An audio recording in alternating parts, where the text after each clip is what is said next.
Honey, I blew up the business. Welcome to the podcast, Katy Baxter. Lovely to see you. Morning. Well, morning. Yes, indeed. It's a good morning. You. Yeah, where we are, it's morning and it's a good morning. The sun is shining and we're all feeling positive. Yeah. I'm very excited to have Katy on our podcast. She's a very, very experienced entrepreneur, and she's been going through some changes in recent years that we're going to dig into.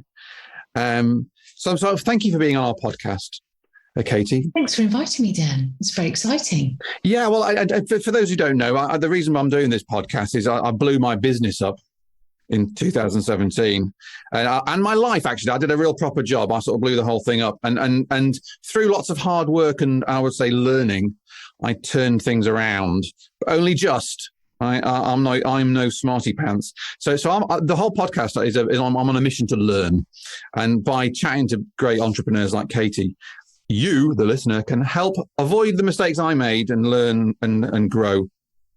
So I'm excited because Katy's got over 30 years experience working in the financial services sector.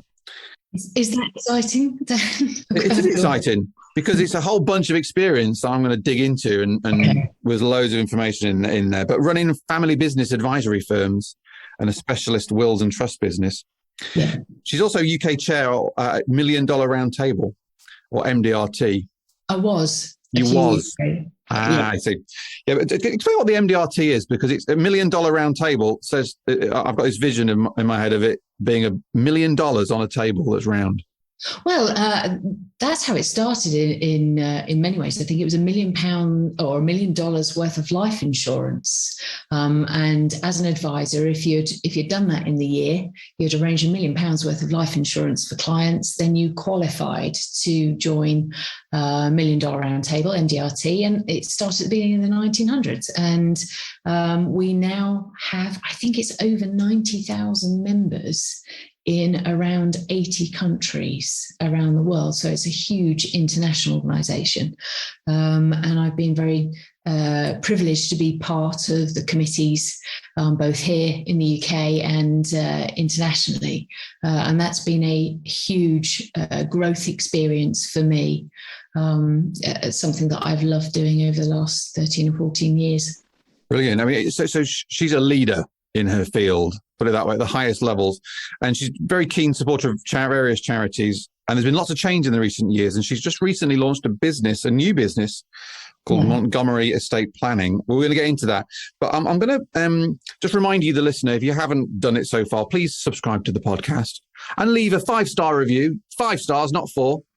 And tell your friends about this podcast, because I'm trying to help people and you can help me help people. But I'm going to go back in time, actually way back in time, way back, because I had a little bit of a sort of prep conversation with Katy, and I was intrigued that she like me, she was going to start her career as an artist. Yeah. And then you didn't do that. So what happened?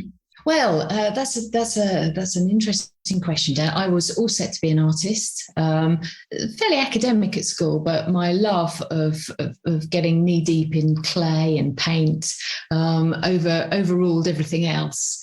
And I was going to go and do a graphic art degree.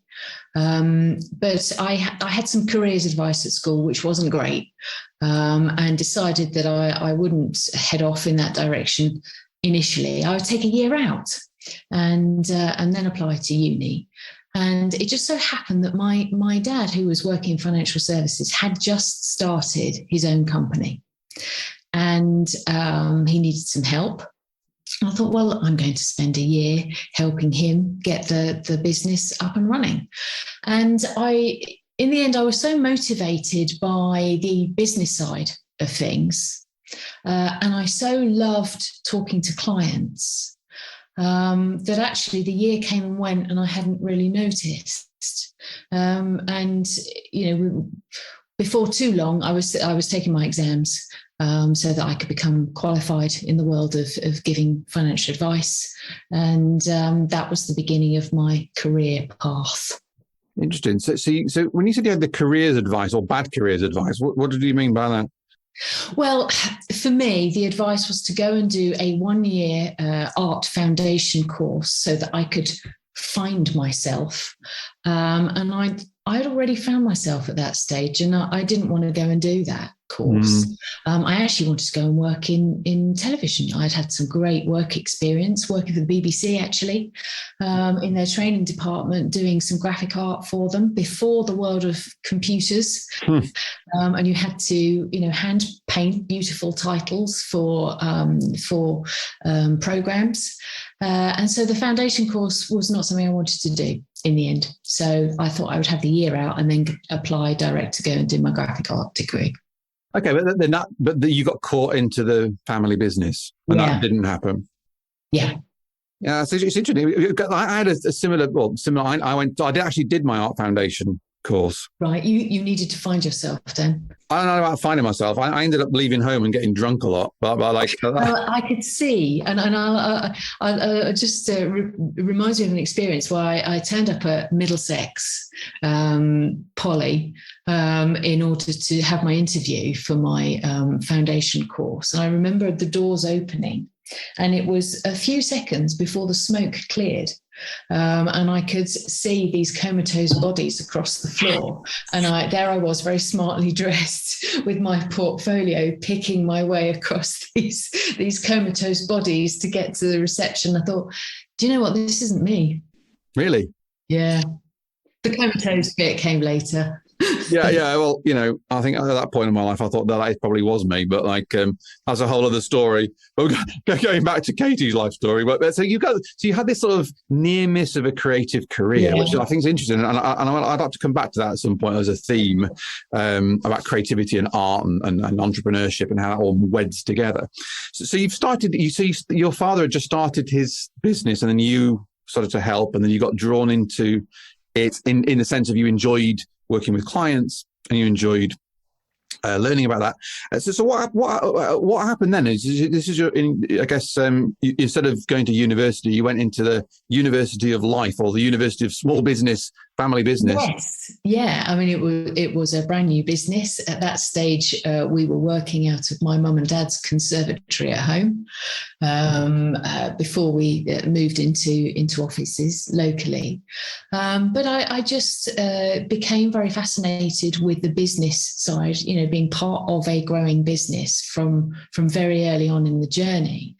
And all aspects of that, how we were going to market our services, the types of clients that we were looking for, the niche that we were looking to work in at that stage. And I found that absolutely fascinating. And I think when I reflected back on what I wanted out of an art career, or a career in art, should I say, was I actually wanted to run my own business. That was a big part of what my young vision was. And, the business side of things was being fulfilled by working with my dad and our growing team in those early stages of our financial services business. Mm. So you found yourself channeling your creativity into the business building. Yeah. And I think, creativity is the word, Dan, because every day is the opportunity for creativity. It might not be, putting pen to paper or paint on paper, but, we are all creators of, the businesses that we're putting together, creators of the solutions for our clients. There's a huge amount of creativity that comes into what we're doing every day.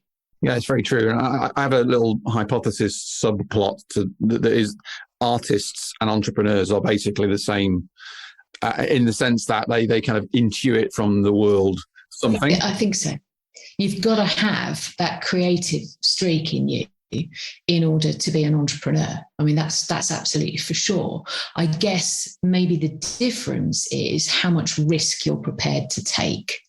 And I think being an entrepreneur, it comes with risk, and that might be the difference. Yeah, I mean, I know a few artists, and I'd say their lives are fraught with risk as well. Yeah. Because they're skint. But but no, but I think it's a fair point. I think it's a sort of they're divergent. There's not the same disciplines, but there's a lot of common patterns there. And I've seen a number of people actually I've interviewed on the podcast who've got a arty background, but are now running a company. And I just think there's some of the kind of skills you need to actually survive is creative. Yeah. So you've kind of gone into your father's business. You've kind of fallen in love with it. You're getting drawn into this world of entrepreneurship and channeling your creativity into that. So what was going on then in terms of how did you sort of find your feet in this growing family business? My dad was very successful at what he did, and I like to think I was a chip off the old block. Probably less of the old if Dad's listening. I just wanted to learn really and learn from him. Also, at that stage, we are talking about Dan 30 years ago. More than 30 years ago, when I started in financial services, there were not many women out there giving advice, and that was a huge opportunity with a little bit of knowledge, and the fact I knew I had the advantage of being different in that environment. It was a dangerous combination, I thoroughly enjoyed getting immersed in the world of building strong client relationships and making a huge impact and difference to people's lives and their families' lives through the medium of giving solid financial advice. Mm-hmm. So it's interesting. You're in this kind of you're a young woman, I guess. You're kind of instead of university, you're in this business. So how was that then, being a 30 years ago young woman in a man's world? Yeah. And you said that there's something interesting about the value of being different. Could you just expand on that and what that experience was like for you?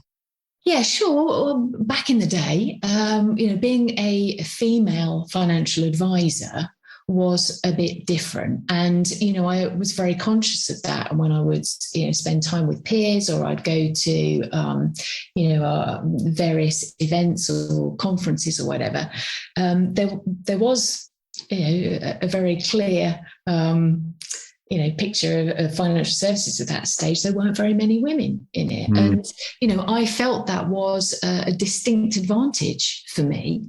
And then having a bit of confidence behind me, after a few years of working in that profession, I felt that actually I was finding my feet nicely in that profession and started to do quite well. It felt good, Dan. Really? That's interesting. So you're kind of the fact you were different, you found a source of inspiration perhaps, or motivation?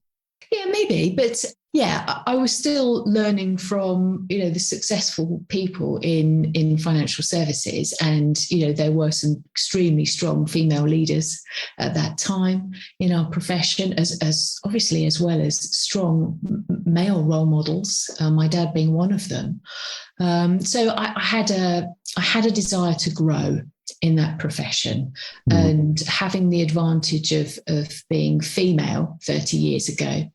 Well, I'm still female, funnily enough, but female 30 years ago in that business was an advantage at that stage. And how do you build on that? So you kind of, in effect, you're building your confidence like anybody in a career. You're in a world which is predominantly male. You've kind of been able to see that as an opportunity rather than perhaps a threat. So how did you build your confidence, and how did you use that opportunity? Yes, well, we were building a business. Dad, myself, our co-director, our team, we were building a business, and our chosen niche, my dad and my co-director's speciality at that stage was giving advice to the medical and dental profession. So, I was building confidence in a world of professionals. And in order to be successful, at giving advice to professional people who were in the main somewhat more mature than myself, I had to be confident about the advice I was giving, confident in myself, confident in my ability to solve their problems. And that's that's how I was growing and developing in the business, was building my own confidence through gaining knowledge and, having strong mentors. And so you were kind of looking for that advice and looking for that guidance and applying that as you're sort of out there in the world. Yeah. Could you give us any examples of how how that worked? In terms of where did you kind of find that information? How do you kind of find a mentor? Yeah, actually, Dan, that was a very interesting part of the journey, because there I was, a relatively young woman, working with my father and our co-director, who was similar age to my dad. Working with quite a lot of people who were a bit older than me, finding my peer group in that environment was quite difficult, actually. And there were a few things that happened. Firstly, I became part of the what was the Life Insurance Association that turned into PFS, Personal Finance Society. I hope that's what PFS stands for. And then finding MDRT, Million Dollar Round Table, these things actually opened up the opportunity to find a really strong peer group. And, my career then catapulted forwards quite significantly at that point in time, because there was this whole, environment with people just like me, gosh. And to be able to learn from people not just more mature than me, but the same age as me, form some really strong connections, make friendships, in those environments, actually has stood the test of time. And here, sort of 15, maybe moving towards 20 years, if I actually think about it later, some really solid friendships and mentors that I discovered, came across during that period of time. It also led me to Strategic Coach. And I know you've talked about Strategic Coach, Dan, on previous podcasts, and talked to other strategic coach clients and coaches. And that had a massive, massive impact on me. So the combination of finding MDRT and Strategic Coach has been very, very significant in my entrepreneurial journey. So how long did you think it from kick-off of the new business, or your father's business, when you joined it from your year off?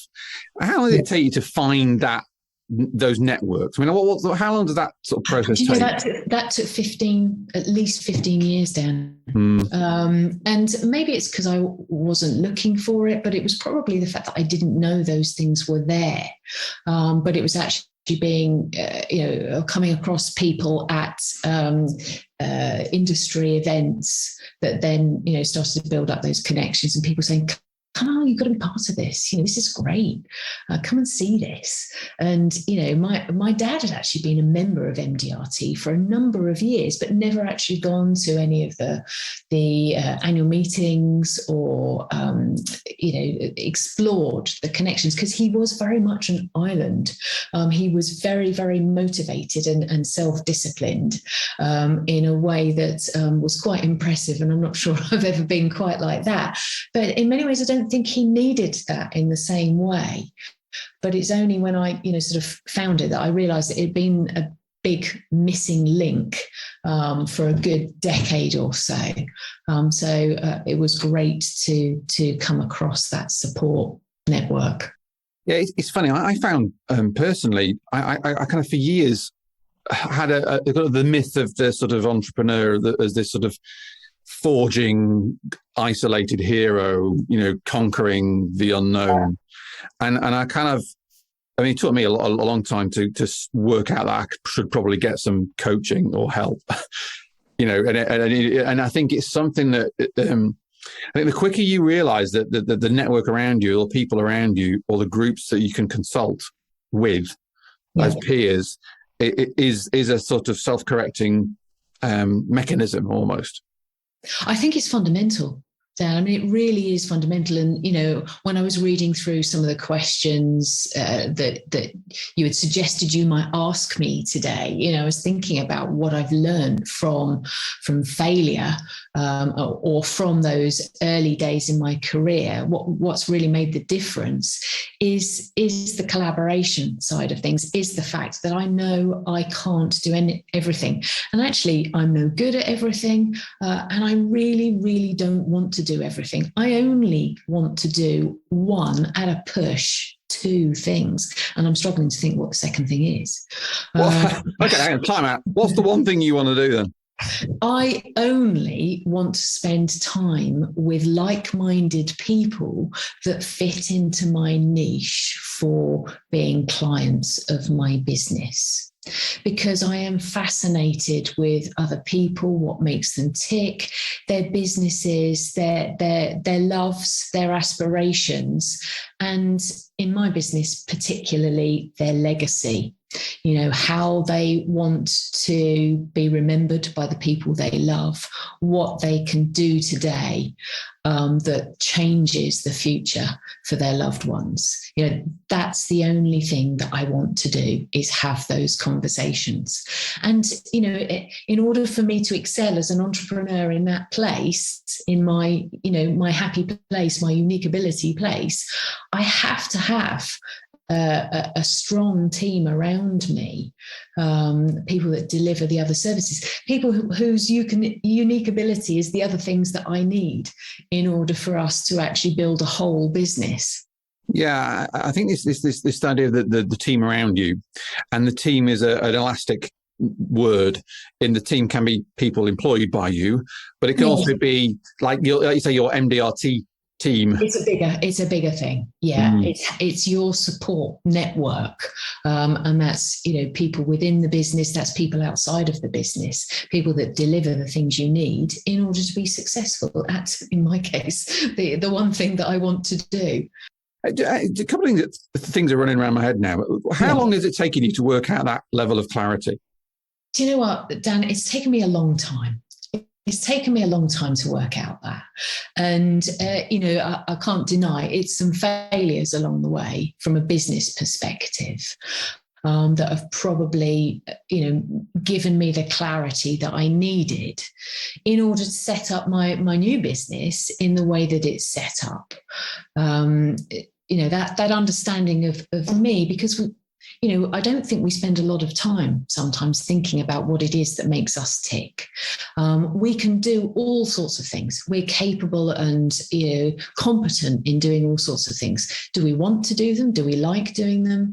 In my case, no, not much, not often. There are some things that you have to do, and you just get your head down and clear those things early on in the day. But what do I really want to do? What's the thing that inspires me? What do I love doing? That's taken a few years to really concentrate on that and think about that. And I've got to say that strategic coach have been the massive contributor to helping me identify, what I uniquely like to do. What's the thing that makes me tick? Mm-hmm. And that the experiences over the years in business have really helped me understand, what it is that I want to do. Can I just do that and run a business? If I'm just in my sweet spot, can I make that a business? Yeah, I can. Yeah, it's very empowering, that realization and that clarity. And it's taken me a long. I mean, I'm still working on it. It's an ongoing project. Yeah, me too. It's like the chipping away at it, like the never-ending sculpture or what have you. You've intimated that there's some teaching moments for you that's helped you clarify that. Again, whether you call that failures or experiences, or the downs as well as the ups. What would be the things that have helped you inform that learning on your kind of entrepreneurial journey? Yeah. So I think I just want to be clear on the question there, Dan, because there's obviously a difference between teaching and learning. The learning has been, when I think about my business life and I think about the last maybe 5 years, 10 years or so, I think I've learned from the fact that whilst we were running a very successful business, there were areas of it that were being ignored.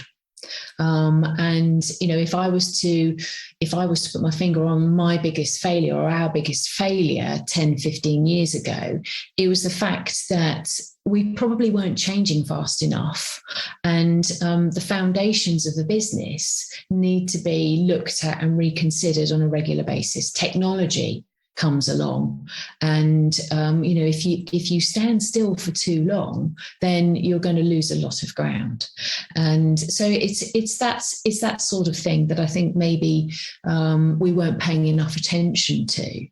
And then when my dad decided that it was time to retire, we were not prepared enough as a business for that to actually happen smoothly and successfully. And I think the result of that has been a big, steep learning curve for me. So that's where that was the sort of the beginning of some serious learning.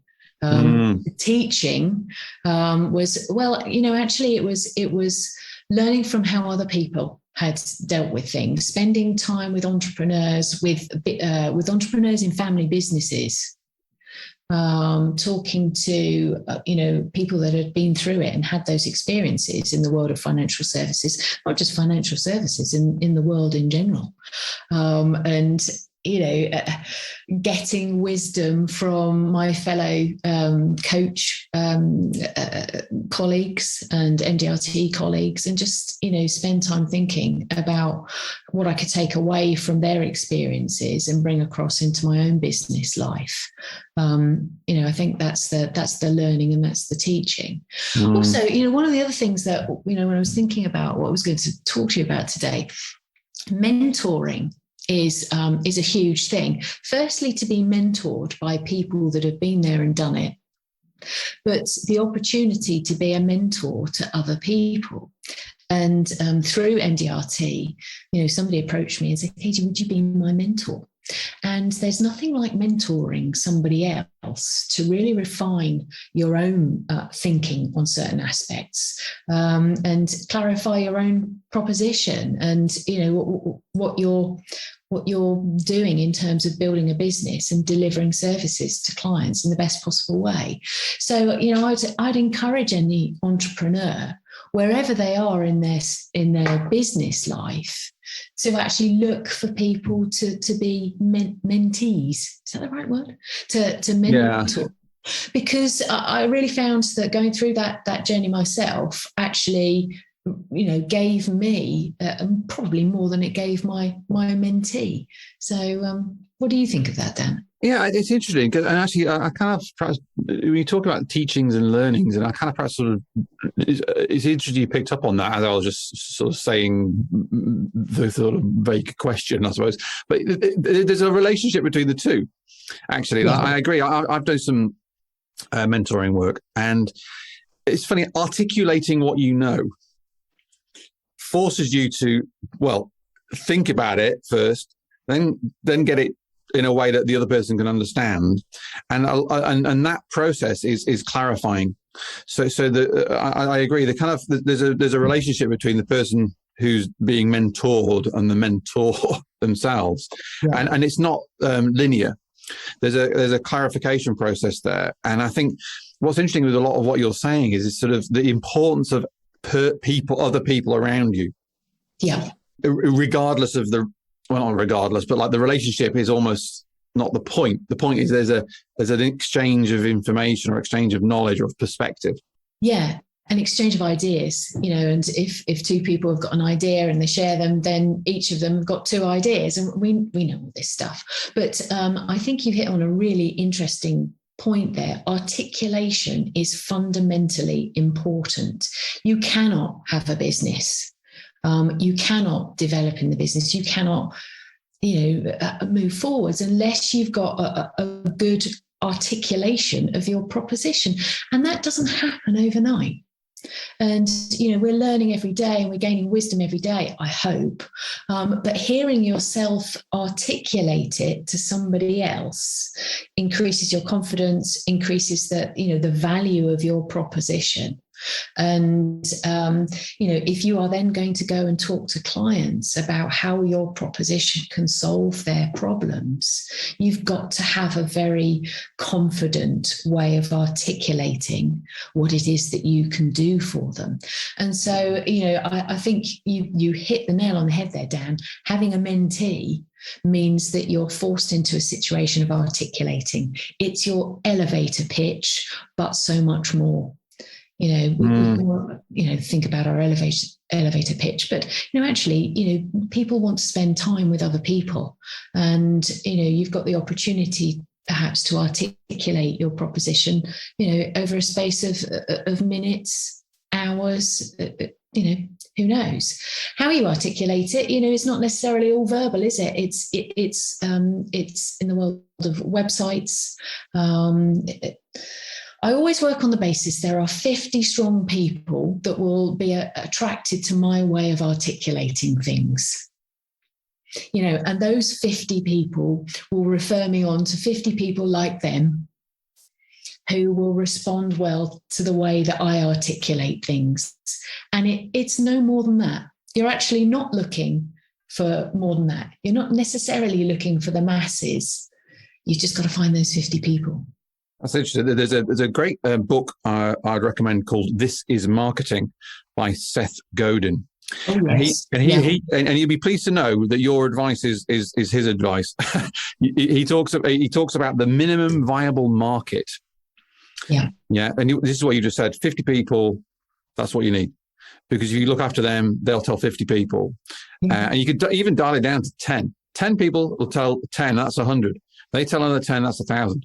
And so actually a lot of what I think is great advice from Seth Godin, and you've lived this and experienced it, is narrowing your focus to be very specific and actually true to you. Because then it has a reality and a truth and authenticity that you can stand behind as a business and a service or a product.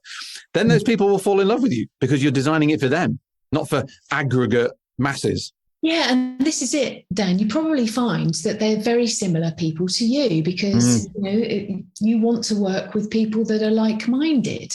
And you're right, it's only 10. You've got to be able to articulate it well and confidently to 10 people. That's it. I think the joy from creating your experience like that, creating your business like that, is going to shine through because you're in your sweet spot again, aren't you? Yeah, exactly that. I think there's some really good insight in there. I just want to sort of dive back a step because you were talking about the sort of some of the challenges you faced in the business and whether that's keeping up with technology, things that you think you haven't perhaps kept on top of in terms of the structure of the business. Yeah. It was your father's exit from the business and the challenges that took, and perhaps implied in that is the sort of looking forward as well as looking what's currently there. Now, so you've had we're coming out of lockdown kind of thing, and you're coming out of it with a new business that's only very fresh out. But so you've had 30 years from straight out of school kind of thing into a business, a family business. And now there's been this massive change in the world. And in the middle of all that massive change, you've had a very personal change in terms of you've got a new business coming out of this family business. Yes. Just take us through like, what's happened for you and how have you kind of dealt with this period of quite profound change? Yeah, wow, that's a good question, Dan. I'm not going to linger on the negativity, to be honest with you, because I don't think that's necessarily terribly helpful. But think in terms of the fact that business fundamentally changed.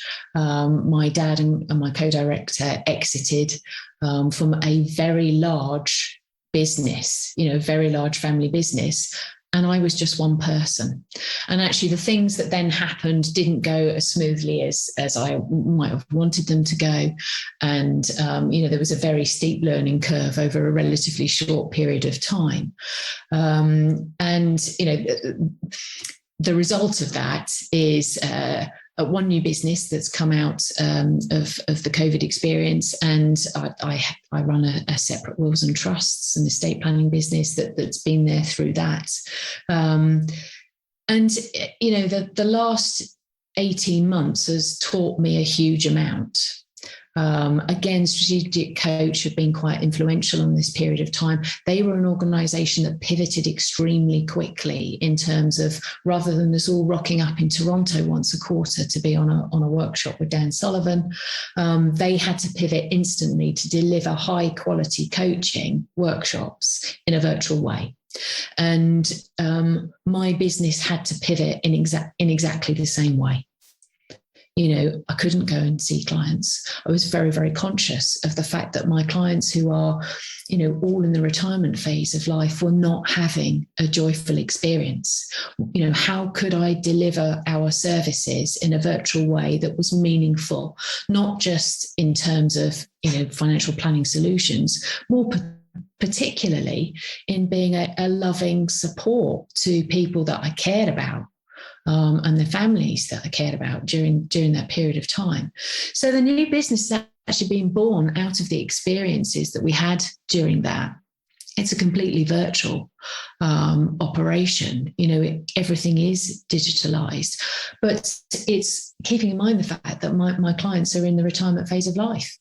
But I found that we were so much more able to be connected, not just to our clients, but their families too. The really fantastic, powerful Zoom conversations we had with families about their financial planning aspirations and goals and the legacies that my clients wanted to leave their children and their grandchildren. We spent time thinking about charitable and philanthropic endeavours, and that is actually a big part of the new business going forwards from here, is how we can incorporate some really great philanthropic planning that also supports the client and their family and passing it down to the next generation to be involved with. Some really lovely things that I feel we're adding to the services that we provide that will enable families to leave incredible legacies. I love the idea of legacy. In fact, there's a great one of my podcasts is with a woman called Ada Paris, and she's an entrepreneur, but she's also an artist. Funnily enough, this is the theme recurring. Yeah. But she has an art piece that's about legacy, a legacy generation. What do you bequeath future generations? Yeah. And it really made me think a bit longer term. Yeah. And I haven't got any resolution to this, by the way, but it's interesting you're talking about legacy. And it's something I think that oftentimes we're so focused on the short term, like even just this year is short term. But what is the impact to future legacies and future generations? You said you had a steep learning curve. Yeah. So what have you learned?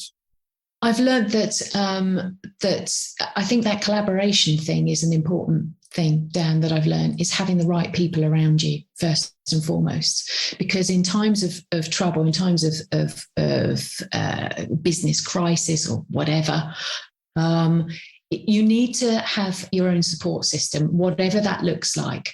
And I would say that during the great times, you need to remember that you have to prepare for the times that you're thrown off course. And it's, in the great times that you're building the strength for the future, and we don't know what's around the corner.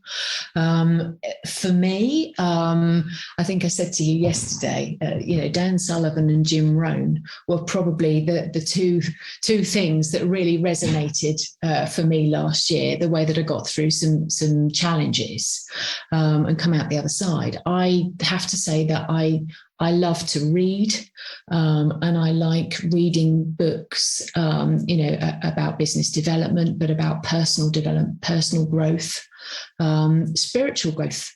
For me, that is hugely, hugely fundamental and important, because, I just feel that keeps me centered. And I like to start my day in peace and quiet, with a bit of meditation. Meditation means so many different things to so many different people, Dan. And I'm sure you'd have a different story about meditation to me and everybody else. But I think you've got to find a way to be quiet and quiet your mind in order for you to successfully build a powerful day. And I'm just, I'm talking about moving forwards a day at a time. Yeah, but setting goals for the future we know is very important too. Building in some accountability there, making sure that the team you've got are supporting that, are moving in the same direction. We don't all have the same goals and aspirations for ourselves personally. I think that needs to be incorporated in a business. What are the individual's personal aspirations in a business? As long as we've all got a solid, clear way forward for the business, we're visualizing the same outcome for the business, we should all have room to grow individually in our roles there. So, these are the things that I've learned. This is a useful opportunity to start articulating that, or articulate it again, because I've got my first quarterly meeting tomorrow with my team, and a big part of that is going to be looking at the vision for the future of the business, but breaking that down into what does the next month look like, what does the next quarter look like. It's progress and not perfection, as Dan would say, but we're moving in the right direction. I think it sounds great. I think this idea of quieting your mind to build a powerful day. Yeah, I think we should put that on a t-shirt. Yeah, Quiet your mind to build a powerful day. That's a great one. And I think in terms of this idea of, we're so entrepreneurs can be very busy people. We're always doing things and creating things, but actually having time to quiet and just be. This is the spiritual thing, I think, is what you're referring to. And this is what I get from spiritual growth, is that, connecting with your spirit, whatever that is, this indefinable thing that's like, if you're swamped with tweets and emails and tasks and activity and running around, your inner quieter voice can't speak to you, your intuition, your sort of the feel of the thing. So I think quieting your mind, for me anyway, I start my day with a period of, call it meditation, but quieting my mind. Yeah. And I do a lot of journaling. And actually, I want to talk to you about journaling, because I know that's something you've been very, very keen on. Could you speak to your journaling practice? Yeah. So, I do it on and off. This whole quieting of my mind is a really important thing that happens every day. And just one thing I want to say, Dan, just having heard you speak there, is how often are we in silence? How often do we have quiet? Actually, as we sit here in our offices, and I'm in a reasonably quiet office, I can hear noise all the time. It's actually quite a challenge to quieten your mind. And, if you've never done it or you don't do it, then you probably don't know what might happen if you did. I've got to be honest, I put my AirPods in because that really does successfully block out the noise. Just put some noise cancelling headphones on with no music, and I find that's actually really quite helpful. But no, journaling has been very powerful, is very powerful. There's a chap, Benjamin Hardy, who is one of our colleagues on Strategic Coach, and he's written some great books. He's written a book with Dan. I was really privileged to be able to get him on stage to speak at $1 Million Round Table a couple of years ago, and he did a session on journaling and the power of journaling, and thinking about future Katy. What does future Katy look like? If future Katy needs to look like this, what does Katy have to do today? And putting your hopes and aspirations and desires down in a journal. Mm-hmm. And being able to do that is very, very powerful, and it doesn't necessarily come easily. But I find after 20 minutes of peace and quiet, actually being able to put something on a piece of paper. This is the outcomes that I'd like from today. This is my desires for today. Mm-hmm. I'm having these interactions today, and I want it to look like this. Because I'm going to quote Dan here, because it's something that I love. Our eyes only see and our ears only hear what our brain is looking for. And so our responsibility is to make sure that our brain knows what it's looking for. Because, I think we will have far more powerful intention, if we've actually worked on that at the beginning of the day. So that's how I like to do it, Dan. Yeah, I mean, that power of intention is really important. I mean, the way to think about it is if you say you bought a mini car and you're driving around, suddenly you see minis everywhere, right? You just tune into it. And so this idea of you only see what you're looking for. So the world is a complex place, and there's multifaceted things going on, information you're receiving, people you're going to meet. And if you're not looking for what you want. By the way, Dan Sullivan on my podcast with him, he said he's a powerful wanter. He wants things, and he writes it just because you want it. Yeah, and so but the point being, you could call that a goal or a vision, right? You want something, but then you start to filter the world by the way that can help you get to or be blocked to get to this thing you want. Right? You might want something, a relationship. You might want health or well-being. It may be financial. It might be wanting things is multifaceted. A desire, a human desires is multifaceted. But actually having clarity on what those are, because oftentimes you don't. It's just a muddle of things. Also, that they are yours and not just put on you by the culture you're in, or that you've seen something on social media that looks cool, so therefore you want it. That actually it's true to you, and you can set that intention, and then you can start to see it. And I think that journaling practice is something I'm very keen on. And Ben Hardy, by the way, he co-wrote the book Who Not How with Dan Sullivan. Yeah. He wrote another book prior to that called Personality Isn't Permanent. Yeah, brilliant book.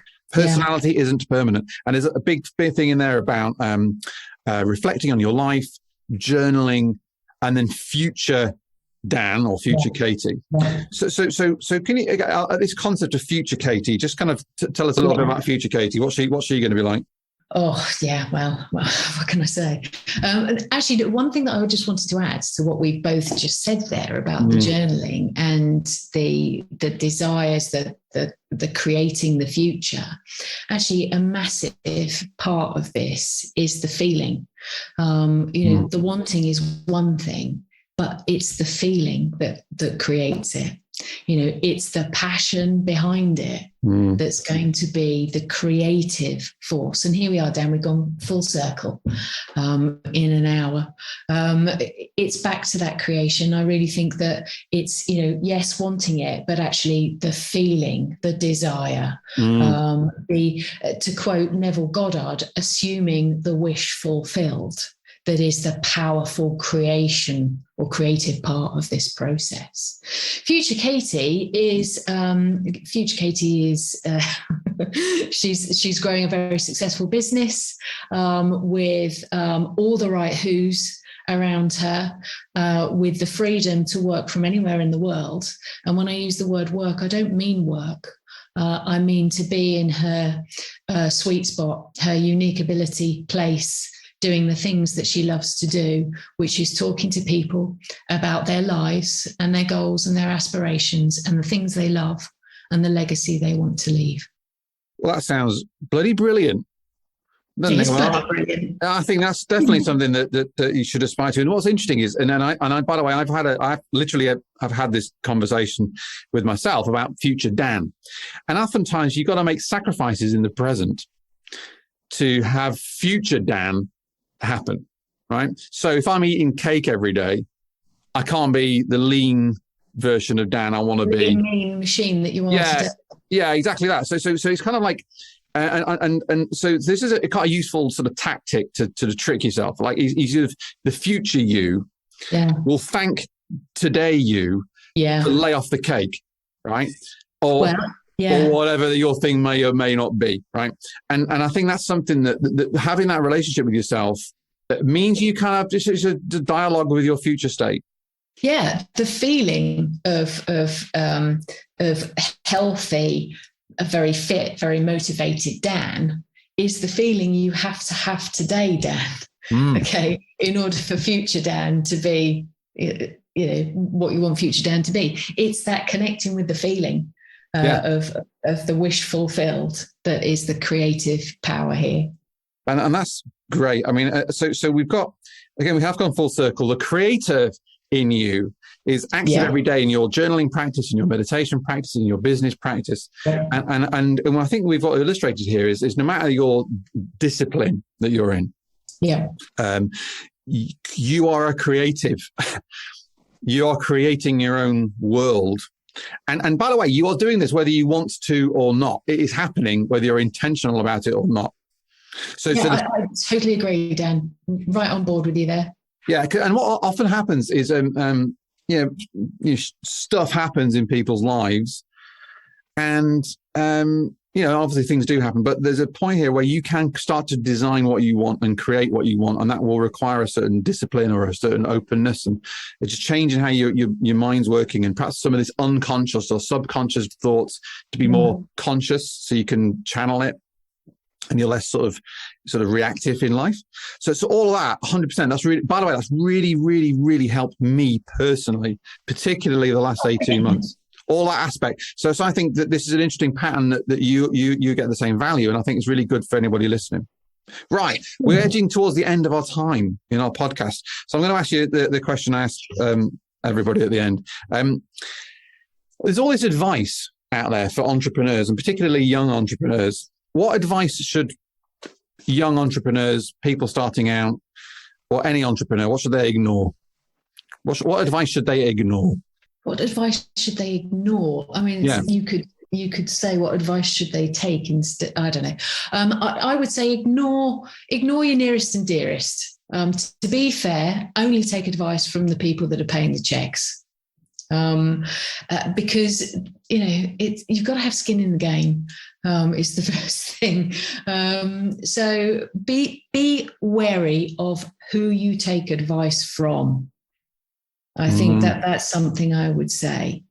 Other people's opinions of you don't matter. And so, and this is a challenge to me. This is maybe a challenge to you, Dan. I don't know, but we do crave the positive feedback and opinions of other people. But do you know what? It really doesn't matter. Really doesn't matter. And then the other thing is, if you've been told you can do it on your own and you can do all of that stuff for yourself, can I use the word crap on your podcast? That is a load of brown stuff. You need support. You need help. For your own mental well-being. And you are not good at everything, but there are other people out there that will want to help you and support you. And it might mean that you've got to throw some money at it. You're buying in the capabilities and wisdom of other people. And that is a necessary thing sometimes when you're building a new business. But I think those are the things that I would say. There's loads of good stuff in there. And I think there's a whole series of themes in here that have been really, deep in the sense of like wisdom earned over a successful career over multiple decades. But this idea of the network of people around you, the people that you can pull on to help you, being open to that, and again having, I guess, the strength of your own convictions at the same time to sort of walk the path and to not be distracted and just to stick to what's important, to focus on the essential in your business. Well, that's brilliant. So thank you so much for sharing so openly. If people want to suss you out a bit more, where can we find you online? Where's a good place to learn more about you? Well, I'd go to the Montgomery website and email me through there, help@montgomeryep.co.uk. I'd love to hear from anybody that wants to chat. Well, I shall put all that in the show notes. So if you email help@montgomeryep.co.uk, or you go to the website montgomeryep.co.uk, and I think you're on Twitter @Katy Baxter. So you can send a tweet if you feel the urge. Connect on social media. But Katy, thank you so much for being so open and sharing with us. And I wish you all. Yeah, and I wish you all the best with the new business. I am 100% certain it'll be a rip-roaring success. Thank you, Dan. Me too. And I'll see you soon. Take care. Take care, everybody. I'll speak to you soon. Bye-bye. Do you want to get the top 5 tidbits from each episode emailed to your inbox every Friday? Yes, you do. It saves you having to go through and make notes and make a note of all the books and all the ideas that are in the podcast.